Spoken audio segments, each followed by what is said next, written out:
well, thanks for coming today. Glad that you all are here. Today we're going to talk about resilience, the science of stress, and the path to healing. I'm Nicole Freyschlag. If we haven't met, I'm a functional nutritionist here at Gutwell.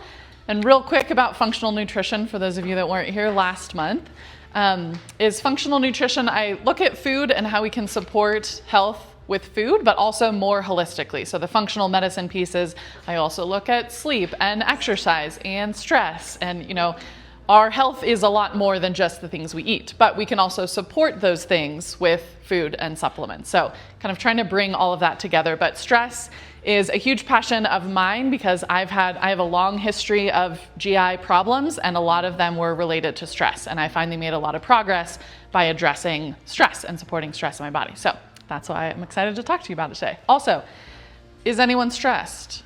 Does anyone experience stress in their lives? Okay, yeah, so this is generally a pretty common thing that we can all relate to, hopefully. Gotta turn this on. Okay, so quick outline of what we're gonna talk about. We'll go through the benefits of stress because it's not all bad, right? So I don't wanna just demonize it and say it's terrible. There are good things. We'll talk about the impacts of chronic stress. We'll talk about stress impacting different body systems. We'll talk about the gut-brain connection, and then stress reduction strategies and some supplements for stress, right? So we're gonna start going through the science just so we have a really good understanding, right? The point of these talks is that they're educational, so you can learn more, but then of course we're gonna talk about what can we do about it and how can we improve and reduce our stress. So we are gonna jump right in, starting with our first stress reduction strategy. So this, some of you may have heard of this. It's called a physiological sigh. So it's basically a really deep breath. What we're gonna do is we're gonna breathe in through our nose, fill all the way up, and then we're gonna take one more sip of air, and then out through the mouth, long and slow, all the way out. Okay, so if you'd like, you can join me, we'll do it together. So we'll go in through the nose, one more sip, and out. Let's do it again. In through the nose. One more sip. Out through the mouth. That one works. I've tried it. Yeah, Erna likes that one. Yeah, so you might even notice just with that a little bit release of tension in the shoulders, just a little bit of relaxation. I like to do this all the time. I've trained my system so that I only have to do a couple and I can feel a shift. I can feel that shift into relaxation. I also recommend that people do it 3 times before they eat. So when you sit down to eat a meal, a lot of people have, maybe they say a prayer, maybe they take a moment for gratitude, but taking a moment to take those 3 deep breaths with the double breath in and all the way out signals to your body that you're safe. So then it signals to your GI system and all these different things. Hey, we're ready to eat. We can be calm. We can start this meal. So if you take nothing else away, you at least have one strategy that you can use all the time, anywhere. That's the other reason I like this one is because you can do it anywhere. Even if you're in the middle, I used to work remote, so I'm on Zoom calls. I was in the middle of a really stressful Zoom call. You can still do that. And people just, think you're taking a breath. I'm like, I am regulating myself because you people are stressing me out. Right? It's just nice to have that tool. Like, I can't do yoga right now in this meeting, but I can breathe, and it's helpful. All right, so again, starting with the good side of stress, right? There's a reason that we get stressed. We evolved to be this way because it's helpful, right? So it's adaptive. It's a survival instinct. Thinking of it's saving us from lions, right? So a lot of times when I talk about stress, we think, okay, our body's responding as if there is a lion chasing us, right? Or a tiger or a bear or whatever, right? But thinking back to the very early days of humans, right? Those were very real threats and we needed to be able to respond quickly, okay? So it's a good thing. It also, even in modern day, motivates us to act, perform, change, adapt, right? I get a little bit stressed about something, it usually means I care about it, right? If I'm a little bit stressed about a presentation, I'm probably going to do a better job preparing, right? Because I'm a little stressed, I'm a little anxious. If I'm totally apathetic, I'm like, I don't care, I don't really need to prepare, whatever, we'll just see how it goes. And there's a time and a place for that, right? But this is a good thing, right? It helps us to act. So there are lots of different types of stress. We can have episodic, so we have frequent episodes, but they're acute stress. So they come and then they go away. We can have traumatic, right? So this is the really overwhelming stress that our bodies and our brains really can't process and can't fully handle in the moment. We can have environmental, so noise, pollution, unsafe living conditions, right? If you don't have shelter. Even thinking about noise, there's, I don't know where you guys live, but the construction over on Cheyenne Road has been going on. I live near it, and truly just feeling the impact of the stress just from that noise, the jackhammering asphalt starting at 7 in the morning. Like, I'm a little stressed today. Like, I just would notice by 9 a.m. I'm already a little wired, right? Got to do my breathing. Psychological, right? So perceived threats, worries. So there is a difference between the actual lion that is in front of us and I'm just worried that there might be a lion, right? But our bodies react very similarly, pretty much the same way. If I'm worried that there's a lion around the bush, it's as if there's a lion around that bush, right? And that applies to modern day things as well. And then physiological, right? So illness, injury, sleep deprivation, nutritional deficiencies, these also cause stress on our bodies. So we can categorize all those types of stress into two main categories, right? So we have acute and we have chronic. So acute, these are our immediate stressors, thinking like this beautiful lion, which is really nice to look at in a picture, not so much right in front of you. But again, real or perceived, right? So our body's gonna respond similarly. I think it's there or it is there. I'm worried about the email or it's an email, right? A stressful one. But again, there's an evolutionary advantage, right? We want to be able to respond to and survive this lion attack. So there's a reason that we need to be able to respond. Good morning, come on in. All right, so acute stress, so we were just talking about, we have these immediate stressors, real or perceived, and then we have chronic stress, right? So it's when these stressors remain over a long period of time. And this is not something that we really evolved to deal with, right? The lion came, the lion left. We had periods of food scarcity, and then we had periods of food abundance, right? So it kind of came and went.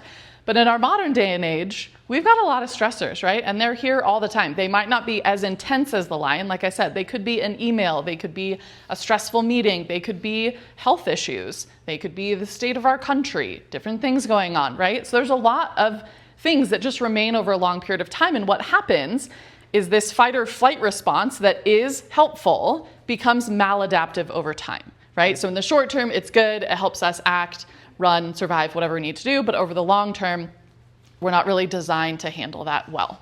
Our bodies aren't.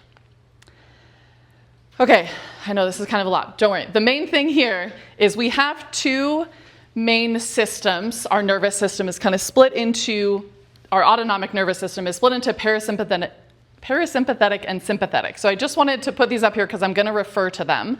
But the sympathetic is our stress response, right? So this is our fight or flight. So this is the lion is coming, I'm stressed. That's your sympathetic system turning on. And we're going to talk about all the different things that happen in our bodies when that sympathetic system turns on.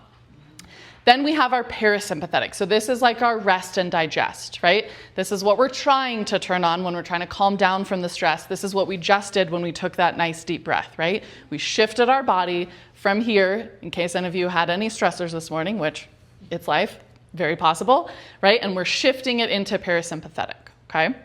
This also, I just want to say, is kind of used to be called fight or flight. Now it's oftentimes called fight, flight, freeze, or fawn. And there's a lot more there that we know now, but I'm just going to refer to it as fight or flight, just for simplicity's sake. Okay, so what is this fight or flight response, right? What's happening in our bodies?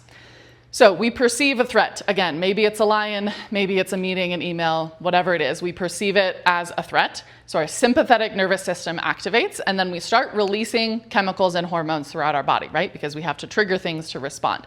So we release norepinephrine and epinephrine, which is adrenaline, and then our HPA axis, which is the hypothalamic pituitary adrenal axis, stimulates the release of cortisol. So a lot of you have probably heard of cortisol. That's what we usually think of when we think of stress.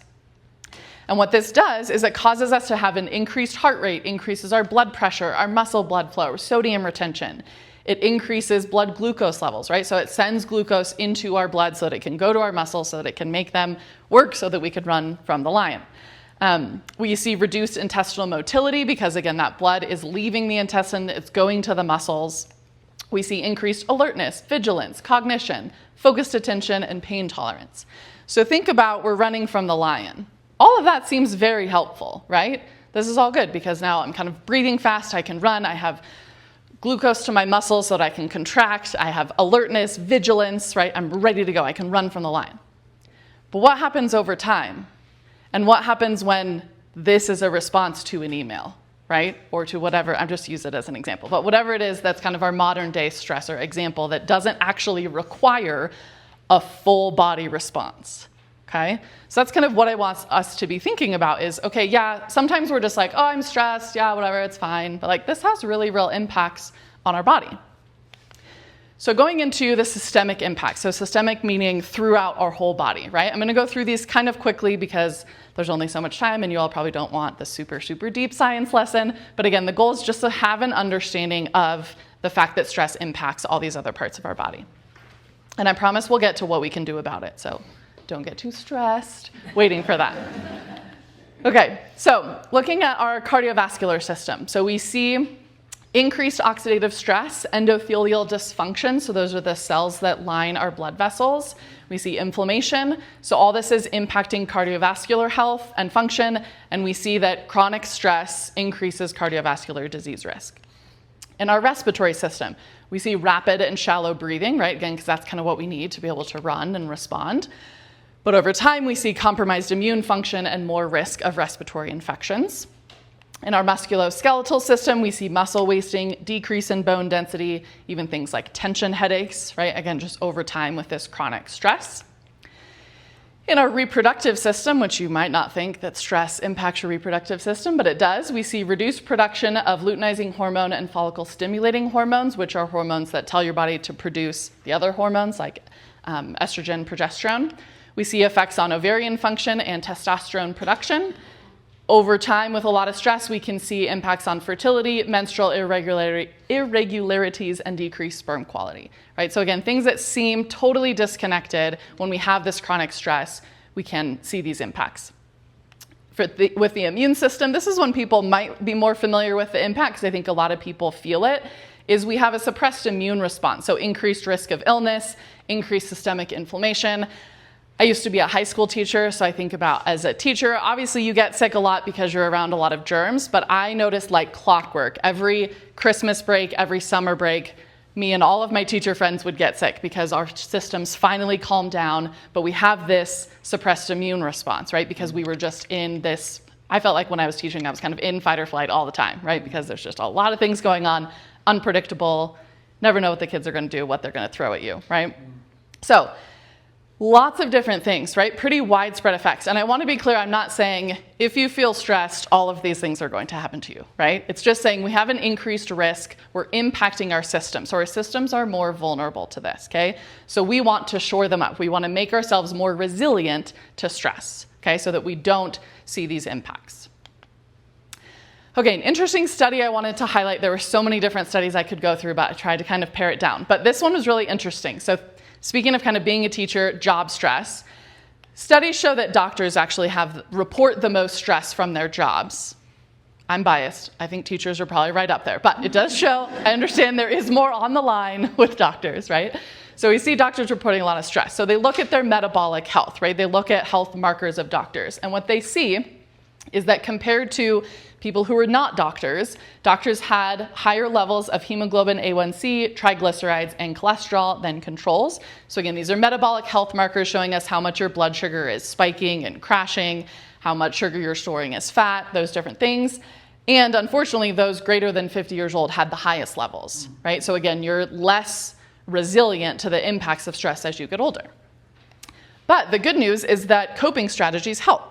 So those who reported, this is a self-report, they reported having coping strategies actually had better metabolic markers than those who didn't, right? So we see a direct impact. Those that say, yes, we're all stressed, we're all the doctors, but the ones that say, hey, I have coping strategies in my life that I can use, their metabolic health was actually better than those that don't. So it helps them, right? Become more resilient to these physiological impacts of stress. Similarly, with the immune system, we see the doctors showed impaired immune systems compared to controls, but getting good sleep was protective. So those who reported getting more sleep, getting better quality sleep, actually had less impacts on their immune system, okay? So kind of pulling together, yes, we have these very real effects, but there also are really real concrete things that we can do that don't cost a lot of money, and they're not invasive surgeries. It's not, and you don't have to leave your profession and go live in the wilderness, even though that sounds kind of nice sometimes, right? But we can just focus on getting good sleep. We can learn some coping strategies that can have a real impact on these health markers. So want to talk about nutrients real quick because, of course, I'm a nutritionist, so I have to mention this.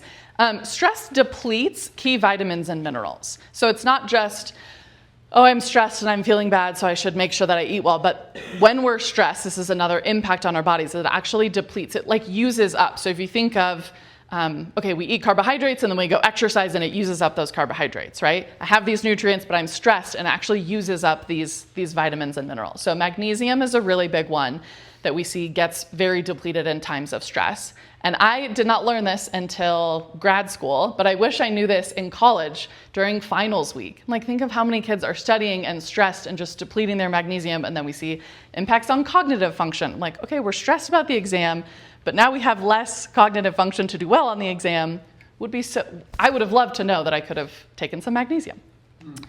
B vitamins is another really big one that we see get depleted pretty quickly. Vitamin C, zinc, so you can see, people associate those with immune function. You can see how this is all connected.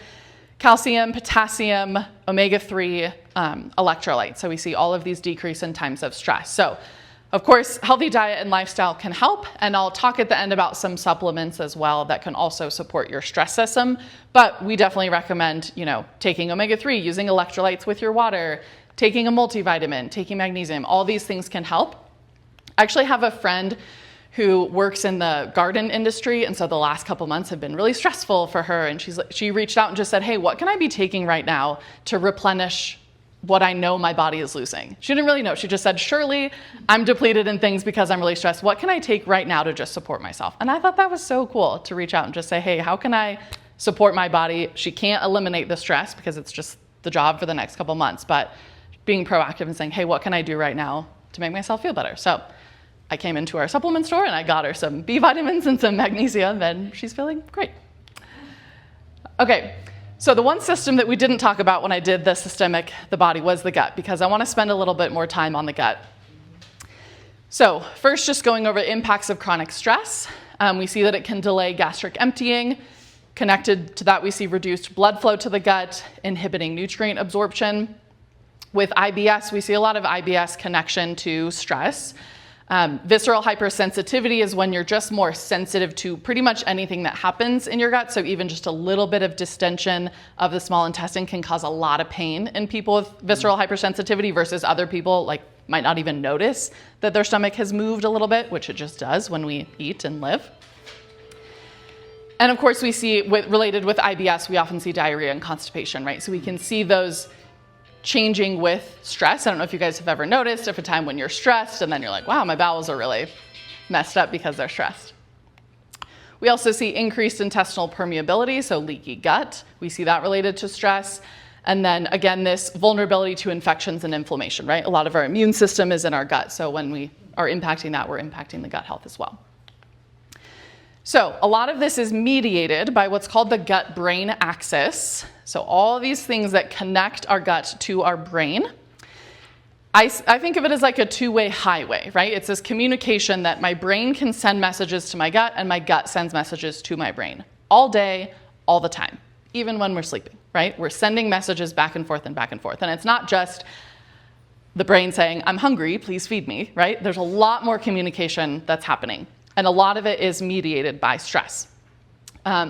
So this axis can worsen symptoms when we're dysregulated, right? And it unfortunately can get into a really vicious cycle, which is where I found myself when I had a lot of my stomach issues, is I'm stressed, which causes stomach issues, and then my stomach issues stress me out, right? And then we get stuck, and I'm like, I don't know how to get out of this, and my job is stressful, and then, hurts my stomach's where stress, and it's pretty tough to break the cycle.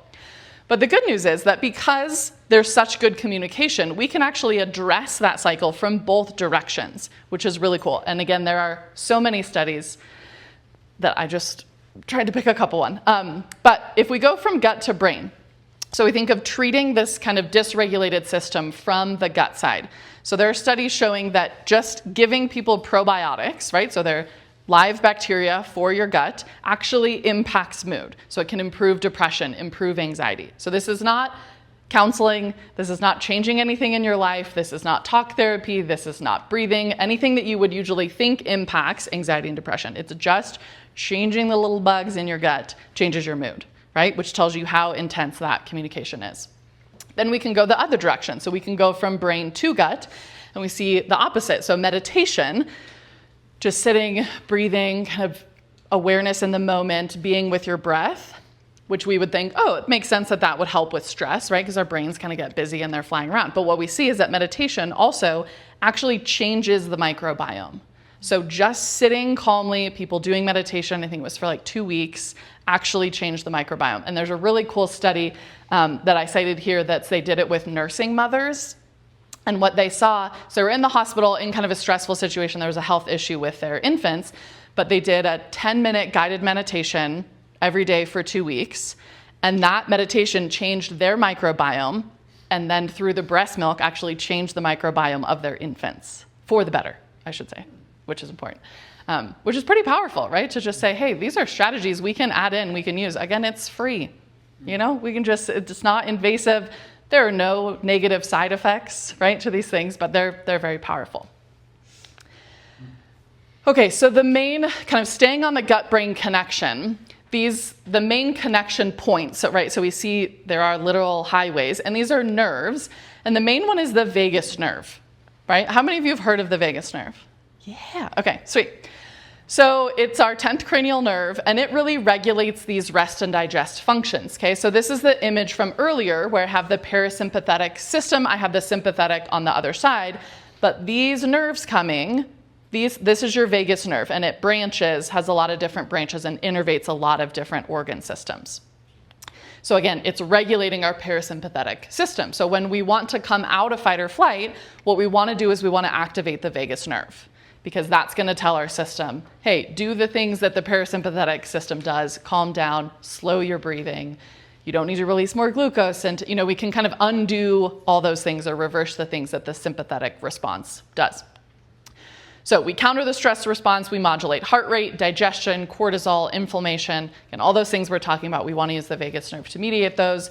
We see that people that have a higher vagal tone have better emotional regulation and stress resilience.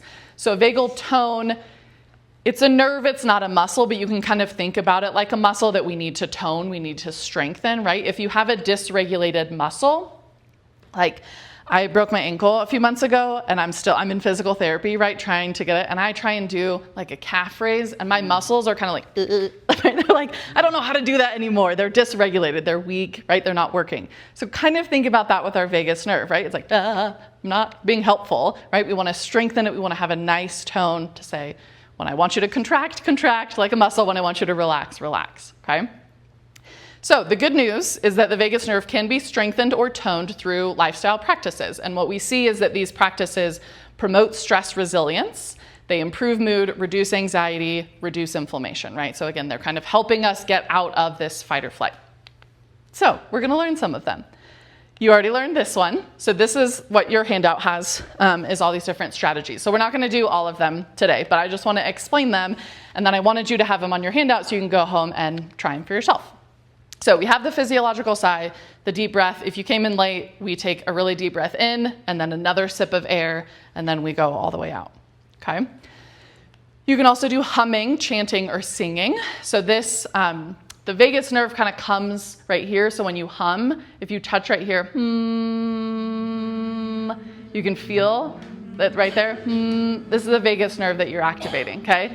So what we want to see is that if you can hum at kind of a consistent, like, a strong note for 30 seconds straight without it weakening, then you have good vagal tone, okay? But if you kind of go, and it kind of fades out, right? I won't make you all do it as much as I kind of want to hear that, but then we can say, hey, we need to improve this, right? We want to work on our vagal tone. But if you can do 30 seconds, fantastic. See if you can do a minute, right? Again, just an easy way to train the vagus nerve. Humming, I like to think of how we can, fit these exercises into our daily lives. So personally, I live alone, so I can also chant, I can sing whenever I want to. I know my neighbors love it. I like to sing in the car, right? Just kind of find times when you can do this. A lot of people like to sing in the shower. The acoustics are phenomenal, right? But singing, chanting, humming, all great things to activate that. But maybe those aren't accessible, but you could still hum, right? That's kind of an easier one to fit in to the social world. Okay, another one is eating mindfully. And this is just really kind of going back to the basics. And I want to encourage you to not dismiss this as like, it probably doesn't help that much, right? It truly does. So slowing down, right? Just slowing down. How many of us are guilty of eating in our car on the run? Okay. Yeah. Only a couple people admitted to that. I know you've all done it, right? Or, let me make a quick thing and I'm running out the door, or I'm making things, but I'm also cleaning and I'm doing this. And I'm like, I don't even think I sat down during that meal, right? So kind of going back to really sit down, think of the whole set and setting for when you eat your meals. Was talking to someone recently who was like, I eat all of my meals in front of the TV watching hockey games. I was like, that sounds so stressful. Like, I love watching hockey, but when I watch hockey, I'm like, let's go. This is not calm, right? So think of how can we create settings where we're really calm. Again, we want to be out of that fight or flight because that's what's going to help us secrete the digestive enzymes we need and have the blood flow going to our gut and improve our motility. Like, truth, it's not just, I feel nice when I'm eating. It's like improving your digestion, reducing inflammation. So think about slowing down, chewing 20 or more times. We're all supposed to chew everything 20 to 30 times, which is a lot. But at least get a few more chews in, right? Help your stomach out. Start your digestion. Help it a little better instead of just inhaling our food. Really tasting your food. Closing your eyes if you can, so obviously not if you're in the car driving. But think about where we're at. If we can close our eyes, I like to do this even if I have my little treat is I like to have a little piece of dark chocolate. And I love just really savoring, because it is so you could just eat it, boom, done, and you truly barely even taste it. And you're like, man, I kind of wasted those calories. I didn't even enjoy them, right? So slow down, take a few bites, close your eyes. Again, you're helping your body get into digestive mode, activating the vagus nerve. Okay, another one, cold exposure. How many of you have heard of cold exposure, cold plunges? Yeah, it's kind of a trendy thing right now, and it has a lot of other health benefits. We can talk about heat shock proteins and things like that, but one thing is it activates the vagus nerve. Okay, so it's called the diving reflex when we have cold exposure. So yes, you can do a full-on cold plunge. You can dive into a thing. You can also just splash cold water on your face.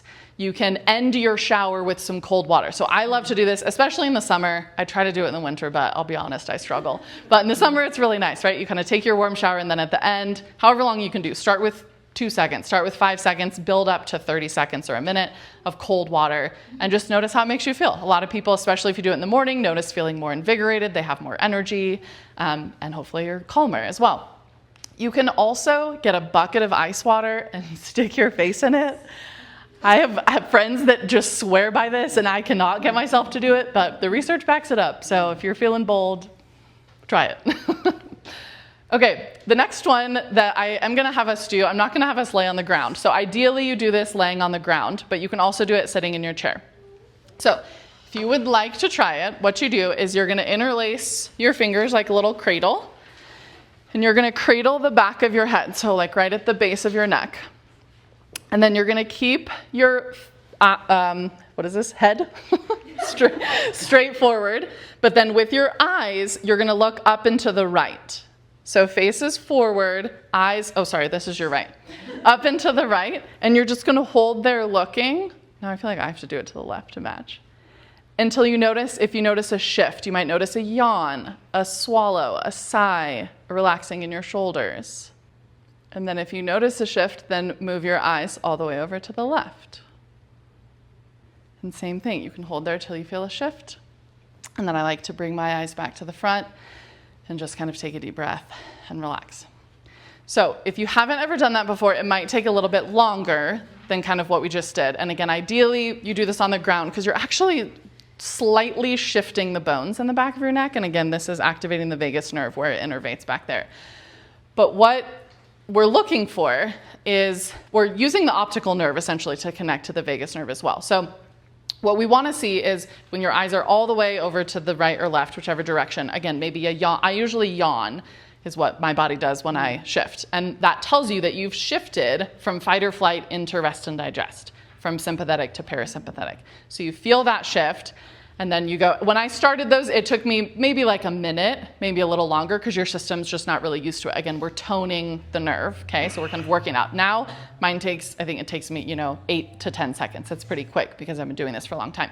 So you feel the shift, we go over here, we feel the shift, and then you also, some you can like do this before and after, and you might notice that you have actually more movement, more range of motion in your neck, which is kind of a nice one. But I really like that one for, again, trying to get our bodies to do this shift. Harder to do on the go, which is why we have our other ones. We can hum, we can do our deep breath when we're on the go. So then gargling. So gargling water vigorously for 30 to 60 seconds. Again, thinking kind of like humming, we're stimulating the vagus nerve there. Some people say to gargle salt water. I personally don't really like that, so I just like to do plain water because it still helps. And then mindfulness or meditation. So I mentioned that study earlier where we saw meditation was actually changing the microbiome. A lot of other studies showing impacts of meditation on stress, anxiety, as well as all these other systemic impacts we see. There are a lot of different ways to meditate, and if you haven't done it before, then I encourage you to go in with a really open mind that says there is no wrong way to meditate. I just hear some people being like, well, I'm not good at meditating. It's like, well, it's just sitting and breathing, right? You're all doing it right now. You're doing a great job. You're sitting and breathing, right? Yes, there's, goals we can work towards where you really, really get into like a Zen flow. But if you can even just start with 5 minutes to just sit. I have people who like to turn on some music or some like bird noises or ocean sound or whatever it is and just give yourself 5 minutes. It will impact your health. Okay, and then we can work up from there. There are some apps you can use. I really like the Calm app. That's what I use. Headspace is another good one. I like those because they have guided meditation. So the Calm has what they call the daily Calm, and it's a 10-minute meditation. And we always have 10 minutes, right? It's easy to miss it and to feel like we don't have it, but I'm like, realistically, Nicole, you have 10 minutes. Like, you have 10 minutes every day that you can do this. And again, what I've personally noticed is when I started this, I didn't maybe notice a ton right away. I might feel a little bit calmer in the moment, but over time as I did this, and I started meditating when I was teaching. So again, I was stressed and I had all these gut issues. But I noticed as I meditated regularly over a couple months that I was less reactive in the moment as I'm teaching, right? So imagine you're teaching, you have the 30 students in the room. Miss Freyschlag, I need to do this. Miss Freyschlag, I have this. And you're like, ah. But I noticed that became less.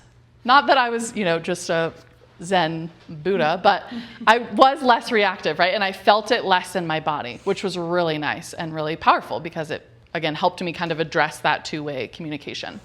So I also listed on here a mindfulness exercise that is nice if you're like really, really activated, something super stressful has happened and you're like, I just cannot get my body to calm down. You can look around and we're just addressing the 5 senses. So the goal is to just bring you back into your body. Our minds kind of like get out there, they get existential and things get crazy. So if we can bring ourselves back into our body, it's really regulating. So you name 5 different things that you can see. Can be anything. I see a green shirt. I see a white bag. I see green fake plants. Like, whatever it is. 5 things that you can see, 4 things that you can hear, 3 things you can feel, and that's just sitting. I feel the remote in my hand. I feel the table on this hand. I feel my shirt on my body. 2 things that you can smell, and then 1 thing you can taste. It's, again, a really nice exercise that you can do anytime, anywhere, and just really brings us back into our body, helps regulate that stress response. Okay, last one is legs up the wall pose. I really like this one for shifting, like if you're going from a stressful situation, work day or whatever happened, and you're like, okay, I'm in relaxation mode. So you sit up against the wall and then put your feet up on the wall so your back is on the ground. So this is the ground, this is the wall. And then just is really good for circulation, for lymph circulation, as well as vagal nerve tone and stress response. So it's just kind of a nice regulator. It's also really nice to do before bed at night. Okay, questions on any of those? Yeah, thanks for sharing that. And I think that's such a great point is any of these are really great to use with kids, right? So if we have kids, we have grandkids. If in our work we're interacting with kids, whatever the situation is teaching them these techniques, again, to bring them back into their bodies, bring them back into this moment, regulate the breathing and calm down. These are really powerful. So they're, nerve-wise connected. So that's why with that exercise, when we like looking to the right and looking to the left, the optical nerve, I don't know the exact physiology of how it's connected, but I know that working with that stimulates the vagus nerve. So another one I'm going to talk about is if you guys have heard of EMDR, it's a type of therapy where kind of back in the day, the original way to do it was more kind of like hypnosis. You're moving your eyes back and forth, and it actually allows your brain to reprocess trauma. Like, phenomenal. Just moving your eyes allows your body, but also bilateral stimulation. So sometimes in EMDR, you'll do like tapping. This is also a really nice just stress relief exercise. It's called butterfly tapping. So when we cross the arms, again, it's the bilateral stimulation, but it's like this brain and this hand is over here. It really helps our brain to be able to reprocess things. So that's really helpful.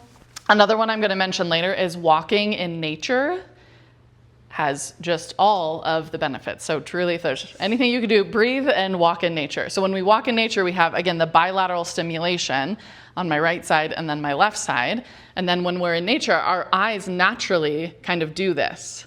They're just looking around. So this is how EMDR actually started, is because the person who started it was walking in nature and noticed that she was really able to reprocess things and calm things when she was walking outside in nature.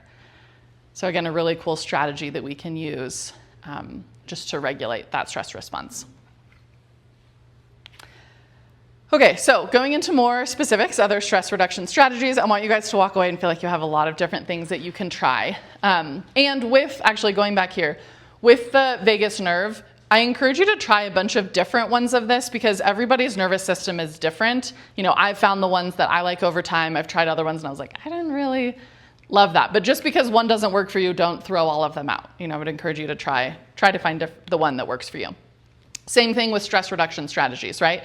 All of these are not for everyone, so just pick and choose kind of what seems accessible, what sounds good to you, what you want to explore. So yoga has long been known to be a really regulating practice, right? Tying movement to breath. We see that this activates the rest and digest system. And then meditation, like I've talked about, improves the microbiome and reduces that stress activation so that we're less activated, less of that hypervigilant state. And then sleep. Sleep. Again, one of those things that we kind of rush over, like, yeah, you gotta sleep. I get it. Like, we all have to. But truly, we saw with that doctor study, right? People who are reporting better sleep had better metabolic markers. They truly are more resilient to the stress. They had less immune impacts from the stress. So anything less than 7 hours of sleep actually increases our perception of stress, which is interesting. Not just our response to it, but small things seem more stressful, which I think we can relate to if you are really sleep deprived, especially if anyone is a parent. I am not, but I watched my sisters become extremely reactive to stress when they were sleep deprived with their kids, right? Of just the tiny little thing like, oh, I spilled my coffee suddenly becomes, I spilled my coffee. It's not okay. I'm like, okay, maybe we take a deep breath. Maybe we calm down, right? But it's hard when you don't have the sleep, right? That sleep, think of it as just some extra support to deal with all the things that life is going to throw at me today. The other thing is that regular sleep-wake times help regulate our cortisol, which again is involved in our stress response. So again, probably something you've heard before, but truly the science does back it up that waking up and going to sleep at the same time every day is really regulating for our cortisol. Okay, then exercise. Again, exercise. Really important, really helpful for stress. We see that exercise actually improves our positive outlook on stress and our stress resilience. So those who exercise will actually say, you know what? Yeah, I'm stressed, but I think I can handle it. I think it's going to be okay. I think we're going to get through this, right? They just have that positive outlook instead of, I'm so overwhelmed, I can't handle this, right? So thinking about how we can move our bodies. So one that I really like is when we are sitting for a while, so if people have sedentary jobs or just kind of aren't on their feet a lot all the time, is interrupting periods of sitting with little exercise snacks. That's how I like to think them. So you don't have to think, oh man, I have to go up and do this whole huge workout, but just a little snack. So one example is that you could interrupt it with 10 body weight squats. And the research shows that this actually improves glucose regulation and brain health. Fairly accessible, right? We can do that. We can do 10 push-ups. If you can't do a full push-up, just come to like your couch or your desk or a wall and do some quick push. It doesn't have to be a lot. It doesn't have to be, crazy. We got a bar and we're lifting, right? Just little snacks. The more that we can do these throughout the day, the better impact that we see, right? So again, we see improving glucose regulation, brain health, again, stress. Anytime we can move our body. And to really bring this point home, I want to talk really quickly about animals. Some of you may be familiar with this, but when animals experience a stressful situation, does anyone know what they do afterwards? Like a impala has been chased by a cheetah. It somehow survives. Does anyone know what it does afterwards? No? They shake. So they're called tremors. It's called tremoring. And it looks kind of strange because it looks like they're having a seizure, right? So if you watch the videos, they're literally like just shaking. But what they're doing is they're helping their body complete the stress response. So when we get stressed, again, we kind of have all this extra energy because we're ready to run. So even if we've run a little bit, or certainly if we haven't, right, something stressful happened, a conversation, something, and I'm just sitting here, I've got this energy. My body needs to discharge this energy. So that's another reason why exercise is so helpful. And again, even a little exercise snack just helps us use that energy. You can also do shaking. So I don't know if you guys have seen videos, but a lot of people just do like this, just shaking. And honestly, it feels really nice. Just completing that stress response. You can go side to side, kind of do this, just leave your arms. So again, a really cool thing to try and just think I'm helping my body finish that stress response instead of holding on to it. Because if I don't work through that, then I'm holding that stress and that energy, and it can stay trapped for a long time. So especially people that we see that have experienced trauma, they just hold on to that for a really, really long time, and then we see all these impacts on their body. So I like to think, okay, proactively, as soon as I have the stress, I'm going to complete the response and I'm going to do it. So even, I think it was yesterday, something stressful happened. I don't know what it was. Maybe just a really loud noise. I don't know, kind of activated me, and I went, okay. Just to give myself a little something, just to release it, just to let it go. And I felt better. Helped. Okay. Other strategies. So proper nutrition and hydration. Again, I'm not going too much into that, but just think eating the rainbow, eating whole foods. So again, when we're stressed, unfortunately, sometimes we want comfort food, or we want fast food, or we want something. And yes, sometimes it's okay. You do what you got to do. But the more you can say, okay, how can I set up habits and things in my life so that I have whole foods to reach for? So a simple trick is when I bring my vegetables home from the grocery store, I really like to snack on like carrots and cucumber and bell peppers.